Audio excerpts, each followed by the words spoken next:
Typhoid के मुमकिन खतरे के पेश नज़र जेहलम में टाइफाइड वैक्सीनेशन मुहिम का आगाज़ कर दिया गया है। मुहिम का इफ्तिताह DC जेहलम राव परवेज़ अख्तर ने DHQ हस्पताल जेहलम में रिबन काट कर किया। डिप्टी कमिश्नर ने अपनी निगरानी में छोटे बच्चों को टाइफाइड से बचाव के हिफाजती टीके लगाने के अमल का जायज़ा लिया। CEO health doctor Waseem Iqbal, doctor Tafseer Gondar व दीगर भी इस मौका पर मौजूद थे। टाइफाइड मुहिम 14 जून से 26 जून तक जारी रहेगी।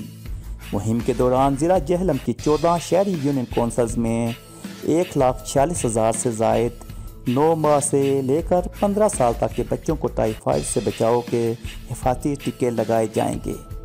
इस मौका पर मीडिया से बात करते हुए DC जेहलम ने अवाम को पैगाम देते हुए कहा कि अपने बच्चों को वैक्सीन लाजमी लगवाएं।